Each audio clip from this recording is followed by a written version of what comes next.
Hello, hello. Hi, Stu. How are you? Good. How you doing? Good. We have a exclusive Denon Prime 2 demo coming your way. So I have Stu here with Denon DJ.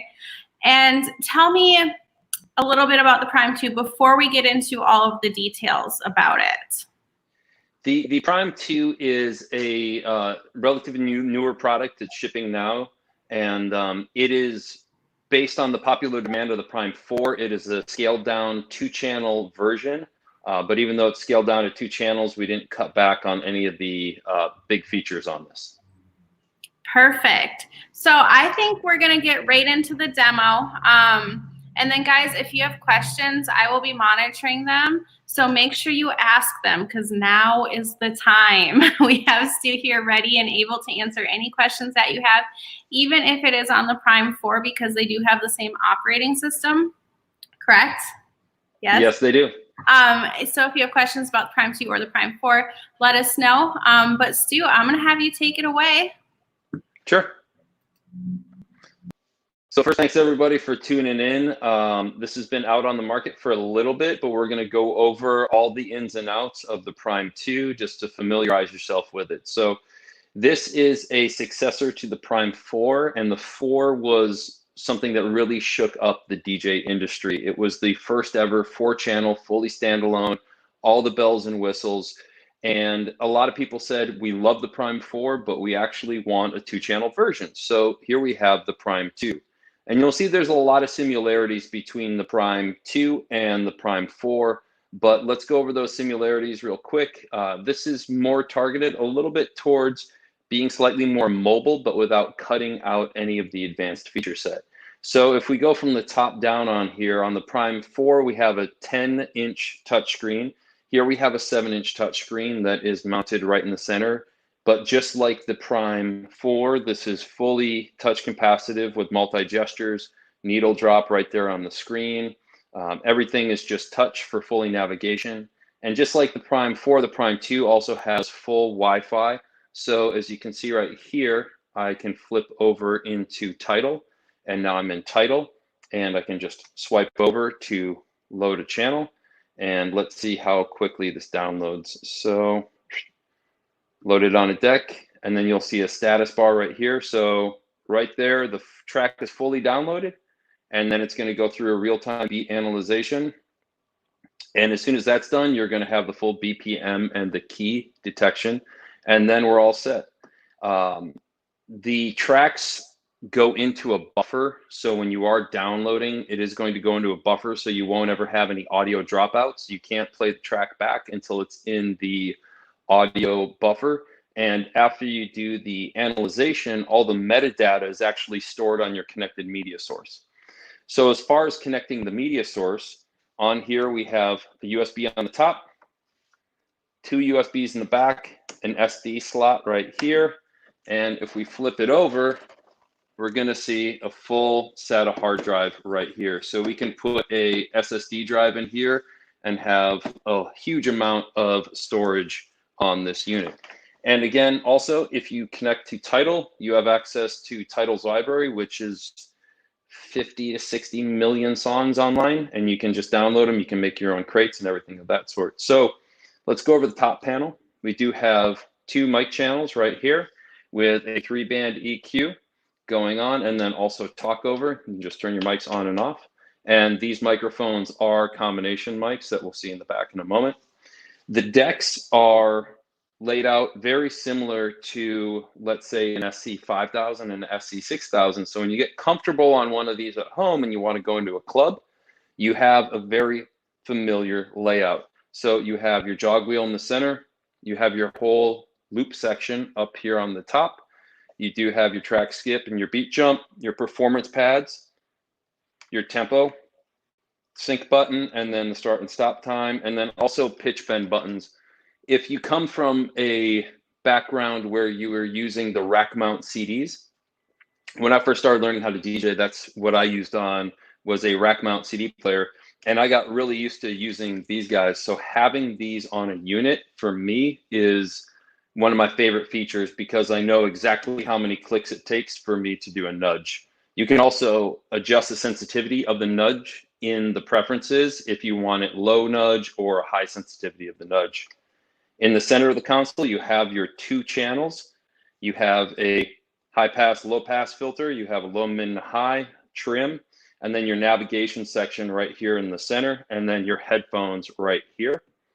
And then the left deck mirrors the right deck, and up on the upper right, you have your main output, your booth output, your auxiliary input, which is coming in on the back. And the awesome feature that we have is the Prime 2 has a cue on the auxiliary. So if you're connecting something like a backup source, like an iPad or an iPhone, you can actually cue and check what audio you're bringing in, and it won't just be a shot in the dark. You'll know exactly the audio that you're bringing in. Then you have effects units right here. And as we can see on the screen, when I'm scrolling through, the effects menu shows up right here. And then I can just click to enter. I have a parameter, and if it has 2 parameters, I can just click through them. So right here, I'm an echo, and I'm going and adjusting the beats, and then I can also adjust the feedback just by clicking in and out. My wet dry, my on off right there. So let's take a look at the actual connections of the unit. Now, even though this is a mobile unit, none of the high quality ins and outs were sacrificed. So you have combination jacks on your 2 microphones. You have a XLR on the master and an XLR on the booth. You have a RCA output and the ability to go between stereo and mono with one simple switch. Then your auxiliary input right there is RCA inputs. On here we have the power. We have our 2 USBs. We have a USB-B to connect to the computer to do, let's say, firmware updates. And then the link port. The link port is very important because the link port here is what allows you to connect the Prime 2 to another software which is called SoundSwitch. So SoundSwitch is a software that automates your entire light show. So it will analyze your whole Engine Prime library. And then when I pull up a song, it will send the metadata and activate the light show to that song, and everything is perfectly in sync. So when I'm scratching or when I'm using my faders up and down, the lights dim, the lights go in perfect tempo with the intensity of the song. And it's a really amazing way to bring your whole DJ performance to another level without having to be a whiz with lights. You set everything up once. We'll probably do a live stream at some point around SoundSwitch. But you set everything up once, analyze your library, then as soon as you pull something up, it automatically activates your live light show, and your performance is amazing. And then on the front, you have 1/4 inch and 1/8 inch for your headphones. You have the A and B for the crossfader assign, and then you also have a curve adjust on the crossfader if you want to, let's say, take it from a blend mode to a really steep cut mode right there. And let's take a look at the touchscreen. I know it's hard to see with the iPhone camera on there, but since this unit is fully standalone, I'm going to go back into running off my USB. I have my crates, I have my playlists, I have a prepared crate, which is really awesome. If I want to play a song later, I simply swipe it to the left and it goes into my prepared crate. So now that song's in my prepared crate up there. But since these units are fully standalone, I can come in and edit whatever I'd like actually on the unit, and it's updating my media source right here. So if I wanted to add a new crate, I just click on that into edit mode, and then I'm going to create a new crate, and then I can type in the name of the crate. Let's call it Jams, and hit create. And now what I can do is I can go into other crates or other playlists, and then I can drag things over. So let's say in this, I want to bring all 3 of these songs over. I simply click and highlight them. I press and hold for a moment, and I get a little pop-up showing me that I have the crates, or I have the songs, and then I can drag them over to my new crates. And now we'll go out of edit mode, go back in, and now I have all of my songs right here that I just drug over into that new crate. And I can also come in and delete a crate if I want, simply by swiping to the left and hitting remove. And now that crate is gone. And it's all updating on whatever connected media source it is. So I used to have to go to my computer and do all my preparation work, but now I can actually just load songs onto here, analyze them right on the unit, make my playlist, make my crates, organize them, and everything is updating in real time off of the connected media source. So again, fully standalone unit, nothing like it on the market. And there's also a bunch of new features that just came out on here, such as track preview. So if I have a whole bunch of songs right here, let's say they're different edits of the same song or new songs that I'm not quite sure what they sound like. When I'm queuing a song, it used to be I'd have to swipe it, I'd have to load it, and then I'd have to scrub through a needle drop in order to figure out what's going on with this track. But from here, I can just hit on the artwork to activate the preview playback, and then needle drop just on the title of the track. And now I'm actually scrubbing through the song and hearing it. And that's before I even load it into the deck. So I can go, okay, that's not the song I want. That's not the song I want. That is the song I want. Just swipe it and I can load it really quickly right there. So a bunch of cool features. Again, just like the Prime 4, slightly smaller 2-channel version, a little bit more mobile, but still all the advanced ins and outs and the features. Because one thing we really are trying to stress with all of our units here is that everything is running Engine OS. So Engine OS is actually a product in and of itself. So unlike an older system where I have a preset operating system inside and I press this button, it does that, this is a constantly evolving operating system inside of the unit. So when one feature comes out for, let's say, the Prime 4, it also is updated on the Prime 2, the Prime Go, the SC5000, the SC5000M, and also the SC6000 and 6000Ms that are coming up. So it's a living, breathing ecosystem. We're always listening to feedback from the customers and integrating the most requested upgrades as soon as we can, and then we send it out and it's compatible across the entire range because everything's running Engine OS. So if you understand how to get around one unit, you can easily go over to any other unit and the operation is the exact same. So that is an overview of the Prime 2. And if anybody has any questions, we can get into some questions too. I actually wrote down a bunch of questions as I was watching you.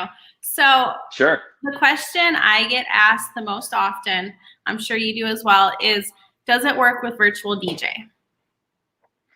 No comment. As of now, no. That's my politically correct answer, but no comment. I can read in between the lines. I'm good. Okay, cool. That's all I can say on that. So does Denon offer Engine OS training? We have a bunch of tutorials online regarding the Engine OS. We do have a couple of ideas that we're currently working on, like simulators that you can then put on your phone and walk through it, and it will say, tap here to do this, tap here to do that. There are a bunch of great tutorials online, and also not only Engine OS on the unit, but there is an Engine OS on the desktop as well. That is a management system, and there's a bunch of updates coming out to that at the end of the month. So stay tuned for that. We got a bunch of exciting updates on the desktop. Perfect, guys. If you have questions, go ahead and write them in the comments. I can see them right here. So now is the time to ask. It looks like most everybody already loves this controller and the Prime 4. So my next question for you is, I know the Prime 2 and the Prime Go were released pretty much at the same time. So what is the difference between the Prime 4, the Prime 2, and the Prime Go? Okay, cool. Great question. So the Prime 4 is 4 channels, fully standalone. Physically, it's a little bit bigger. It does have a 10-inch touchscreen compared to a 7-inch touchscreen, but as far as the operations within the unit, it's the exact same except going from 4 channels to 2 channels. Then the Prime Go is actually, it would probably fit right about here. The Prime Go is a 2-channel, fully battery-operated mobile unit, and it's amazingly fun. It still has Engine OS inside, so you can do fully standalone operation of your crates. You can still stream from Tidal, but it does have a battery on there that is spec'd at 4 hours. I can tell you that we did a set with full Wi-Fi on every track through Tidal, And even after the 4 hours, we still had about 28 to 30% left on that. It's a little guide, but it still has all the professional ins and outs on the back. And a few little adjustments like scaling back the microphone because we don't have enough room for multiple ports. And no hard drive inside of there, but you still have an SD card and a USB stick and everything of that sort. So it's the ultra portable. So you have one unit for any sort of situation you're in. If you need an ultra mobile one, or if you need the big rig in order to perform 4 channels at the same time. I've had the chance to play with the Denon Prime 4 when it first came out, and I absolutely loved it. We just got the Prime 2s in stock, I think, last week. So awesome. I am really excited about tearing into one of those and playing with it. So yeah, they're a ton of fun, and even all the way down to the Prime Go, it still has full sound switch capability. So if you've never tried sound switch, another thing to try is get a couple of lights, connect it all to sound switch, and it just makes everything on the next level. Because now when you're playing, when you're scratching or when you're fading in and out, all the lights will dim, they'll move back and forth, and every song has its own custom light show based on the intensity. It's really cool. Yeah, I like the sound switch a lot.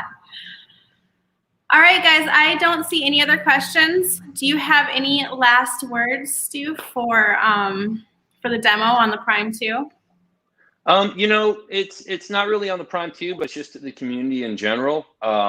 We greatly appreciate everybody's support. What's been really cool is seeing how many people are doing live streams and how many people are really proud to show off their Denon DJ equipment. And if we always are listening to the community as much as possible. So if any users out there have any feedback, we do have a forum, and it's actually moderated extremely heavily. And I know there's some requests that have been on there for a while, but those ones that are more intense for our engineers, they will happen eventually. We're just plugging away at them, and everything is monitored and everything is kept track of. So any requests that you have, it doesn't just disappear into the abyss. We listen to them, we hear them, and we try and release as many updates as possible. Looks like Nick has a question here. He said that you mentioned that you heard someone doing a live stream using nothing but requests from a virtual audience. Can you demo that? I can't demo it right now, but I can show, or I can tell you how to do it. So basically what you do is, the one caveat to that is that you have to share your title logins with anybody that wants to be involved. So I suggest setting up a separate title account that's not your personal one, that you're comfortable sharing that login, or after you're done sharing it, you change your password so people don't have access to it. But what you do is you essentially just set up a playlist, and then people have to log in with your credentials. They can see that playlist, they can add things to the playlist, and then it updates in real time in title on your, when I go to my playlist right here, it's going to be updating. Like here, I just made a test one a while ago called live stream. So it will update on here while they're adding it to that playlist. Again, the one caveat is you have to share your login. So after you do it, you want to change your password, or you want to, let's say, set up an account that's specifically for this activity. Perfect. Well, thank you, Stu. I do appreciate your time. Guys, if you have any other questions, write them in the comments. I will be monitoring them after the fact. And again, I'm really excited for the Prime 2. I think it is a smaller solution for me, it's a little more mobile. Like the Prime 4, it's 4 channels. It's pretty large. This is a smaller solution, and I think it's great. I can't wait to play with it. Awesome. And then in the future, we should do a sound switch demo too. Yeah, absolutely. And we have the Prime Go's too. So perfect. So we can go through how to set up sound switch, show it in action, show it with the Prime 2, and everything of that sort. So let's plan for that in the future too. See my dog in the background. Yeah. He had to make his cameo. Yeah, he did. All right, guys. I'll see you tomorrow. Oh, no, tomorrow's Saturday. I won't see you tomorrow. I'll see you on Monday. Thanks, everybody, for your time and attention. I appreciate it.